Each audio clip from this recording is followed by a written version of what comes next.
Que a graça e a paz de nosso Senhor Jesus Cristo esteja sobre nossa vida neste momento da leitura da Palavra do Senhor.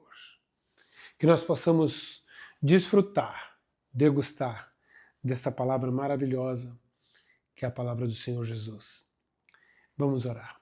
Querido e amado Senhor, obrigado por essas vidas que aqui se encontram, na leitura da Tua Palavra, que o Senhor possa permitir que o Espírito Santo revele a cada um de nós, aquilo que o Senhor tem para nos falar. E em nome de Jesus eu também te peço para que o Senhor visite a cada um desses lares aqui representados. Nós oramos e te agradecemos em nome de Jesus. Amém. Oséias capítulo 11, do versículo 1 ao 11. O amor do Senhor por Israel. Quando Israel era menino, eu o amei, e do Egito chamei meu filho. Quanto mais o chamava, mais ele se afastava de mim. Oferecia sacrifícios às imagens de Baal e queimava incenso aos ídolos. Ensinei Israel a andar, conduzindo-o pela mão, mas ele não se deu conta de que era eu quem dele cuidava. Guiei Israel com meus laços de amor, tirei o jugo de seu pescoço e eu mesmo me inclinei para alimentá-lo. Mas, porque meu povo não quer voltar para mim, voltará para o Egito e será obrigado a viver na Assíria. A guerra devastará suas cidades e os inimigos derrubarão suas portas. Destruirão os israelitas por causa de suas tramas, pois meu povo está decidido a me abandonar. Eles me chamam Altíssimo, mas não me honram de verdade. Como eu poderia desistir de você, Israel? Como poderia destruí-lo como Admar, ou arrasá-lo como Zeboim? Meu coração está dilacerado, e minha compaixão transborda. Não enviarei minha ira furiosa, mas não destruirei Israel, pois sou Deus e não um simples mortal. Sou o santo que vive entre vocês, e não virei como minha ira. Pois um dia meu povo me seguirá. Eu, o Senhor, rugirei como leão. E quando eu rugir, meu povo retornará, tremendo desde o oeste. Como um bando de aves virão do Egito, tremendo como pombas voltarão da Síria. Eu os trarei de volta para casa, diz o Senhor. Eu os trarei de volta para casa. 1 Reis, capítulo 9. A resposta do Senhor a Salomão. Salomão terminou de construir o templo do Senhor e o palácio real. Concluiu tudo o que havia planejado fazer. Então, o Senhor apareceu a Salomão pela segunda vez, como havia aparecido em Gibeon. O Senhor lhe disse: ouvi sua oração e sua súplica. Consagrei este templo que você construiu, onde meu nome será honrado para sempre. Olharei continuamente para ele, com todo o meu coração. Quanto a você, se me seguir com integridade e retidão, como fez seu pai, Davi, obedecendo a todos os meus mandamentos, decretos e estatutos, estabelecerei o trono de sua dinastia sobre Israel para sempre. Pois fiz esta promessa a seu pai, Davi. Um de seus descendentes sempre se sentará no trono de Israel.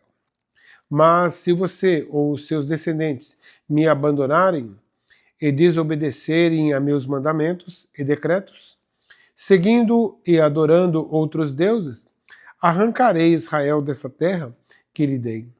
Rejeitarei este templo que consagrei em honra ao meu nome, e farei de Israel objeto de zombaria e desprezo entre as nações. Embora este templo seja agora imponente, todos que passarem perto dele ficarão chocados e horrorizados.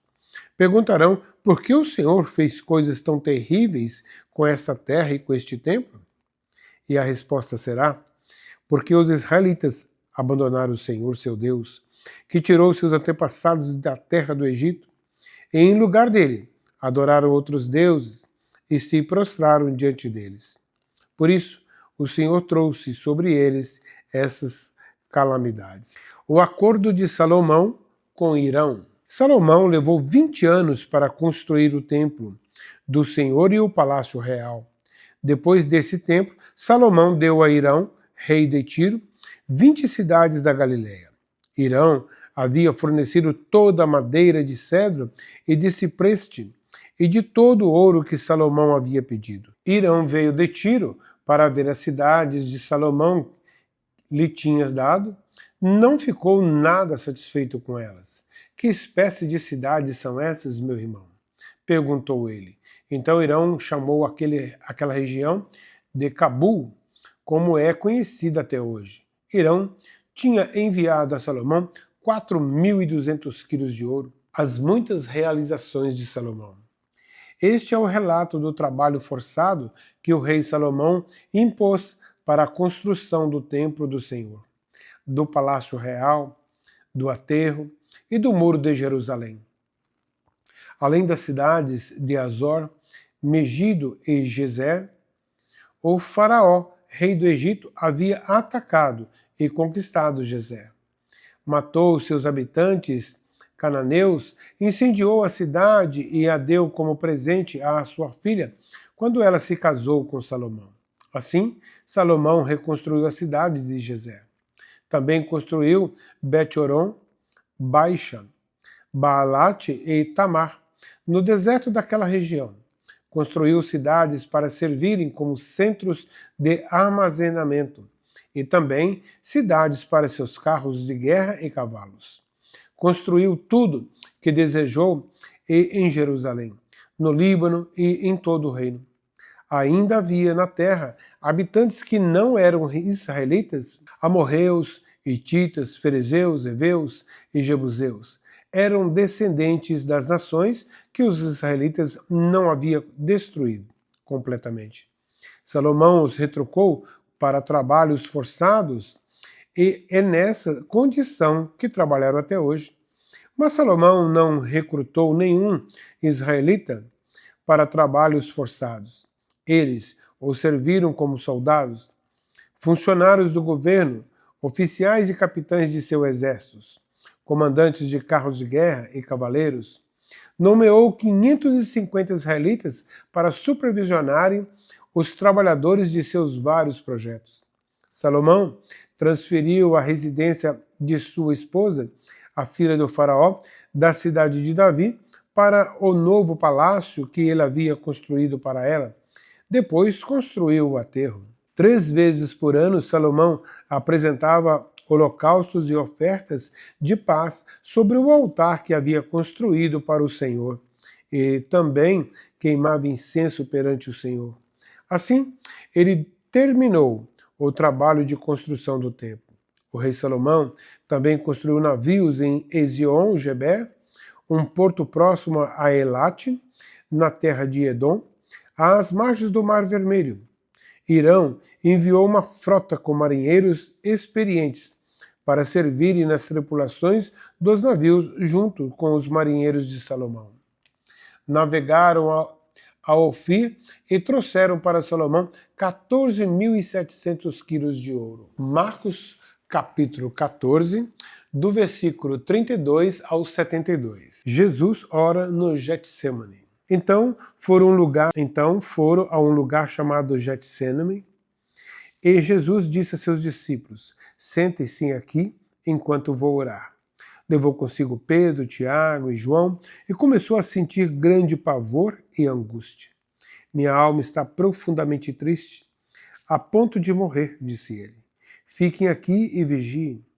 Ele avançou um pouco e curvou-se até o chão. Então orou para que, se possível, a hora que o esperava fosse afastada dele. E clamou: Abba, Pai, tudo é possível para ti. Peço que afaste de mim este cálice, contudo, que seja feita a tua vontade e não a minha. Depois voltou aos discípulos e os encontrou dormindo. Simão, você está dormindo? Disse ele a Pedro. Não pode vigiar comigo nem por 1 hora. Vigiem e ore, para que não cedam à tentação, pois o espírito está disposto, mas a carne é fraca. Então os deixou novamente e fez a mesma oração de antes. Quando voltou pela 2ª vez, mais uma vez, encontrou os discípulos dormindo pois não conseguiam manter os olhos abertos. Eles não sabiam o que dizer. Ao voltar pela terceira vez, disse: vocês ainda dormem e descansam. Basta, chegou a hora. O Filho do Homem está para ser entregue nas mãos de pecadores. Levante-se e vamos. Meu traidor chegou. Jesus é traído e preso. No mesmo instante, enquanto Jesus ainda falava, Judas, um dos 12, chegou com uma multidão armada de espadas e pedaços de pau. Tinham sido enviado pelos principais sacerdotes, mestres da lei e líderes do povo. O traidor havia combinado com eles um sinal. Vocês saberão a quem deve prender quando eu o cumprimentar com um beijo. Então poderão levá-lo em segurança. Assim que chegaram, Judas se aproximou de Jesus. Rabi, exclamou ele, e o beijou. Os outros agarraram Jesus e o prenderam. Mas um dos que estavam com Jesus puxou a espada e feriu o servo do sumo sacerdote, cortando-lhe a orelha. Jesus perguntou: por acaso sou um revolucionário perigoso, para que venham me prender com espadas e pedaços de pau? Por que não me prenderam no templo? Todos os dias estive ali, no meio de vocês, ensinando, mas essas coisas estão acontecendo para que se cumpra o que dizem as Escrituras. Então todos os abandonaram e fugiram. Um jovem que o seguia vestia apenas de um lençol de linho. Quando a multidão tentou agarrá-lo, ele deixou para trás o lençol e escapou nu. O julgamento de Jesus diante do conselho. Levaram Jesus para a casa do sumo sacerdote, onde estavam reunidos os principais sacerdotes, os líderes do povo e os mestres da lei. Pedro seguia Jesus de longe e entrou no pátio do sumo sacerdote. Ali, sentou-se com os guardas para se aquecer junto ao fogo. Lá dentro, os principais sacerdotes e todo o conselho dos líderes do povo tentavam, sem sucesso, encontrar provas contra Jesus para que pudesse condená-lo à morte. Muitas testemunhas falsas deram depoimentos, mas elas se contradiziam. Por fim, alguns homens se levantaram e apresentaram o seguinte testemunho falso. Nós o ouvimos dizer: destruirei este templo, feito por mãos humanas, e em 3 dias construirei outro, não feito por mãos humanas. Mas nem assim seus depoimentos eram coerentes. Então, o sumo sacerdote se levantou diante dos demais e perguntou a Jesus: você não vai responder a essas acusações? O que tem a dizer em sua defesa? Jesus, no entanto, permaneceu calado e não deu resposta alguma. Então, o sumo sacerdote perguntou: você é o Cristo, o Filho do Deus bendito? Eu sou, disse Jesus. E vocês verão o Filho do Homem sentado à direita do Deus poderoso e vindo sobre as nuvens do céu. Então, o sumo sacerdote rasgou as vestes e disse: que necessidade temos de outras testemunhas? Todos ouviram a blasfêmia. Qual é o veredito? E todos o julgaram culpado e o condenaram à morte. Então, alguns deles começaram a cuspir em Jesus, vendaram os seus olhos e lhe deram socos. Profetize para nós, zombavam, e os guardas lhe davam tapas enquanto o levavam. Pedro nega Jesus. Enquanto isso, Pedro estava lá embaixo no pátio.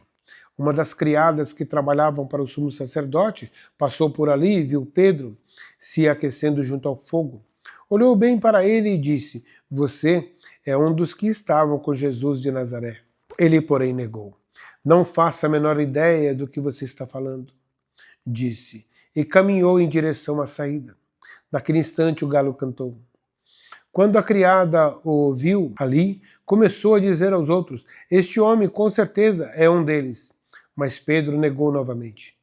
Um pouco mais tarde, alguns dos que estavam por lá confrontaram Pedro dizendo: você deve ser um deles, pois é galileu. Ele, porém, começou a braguejar e jurou: não conheço esse homem de quem vocês estão falando. E no mesmo instante, o galo cantou pela segunda vez. Então Pedro se lembrou das palavras de Jesus: antes que o galo cante 2 vezes, você me negará 3 vezes. e começou a chorar. Amém? Glória a Deus por mais este momento que o Senhor nos concedeu. Que você continue firme e perseverante em sua vida através da palavra. Deus te abençoe.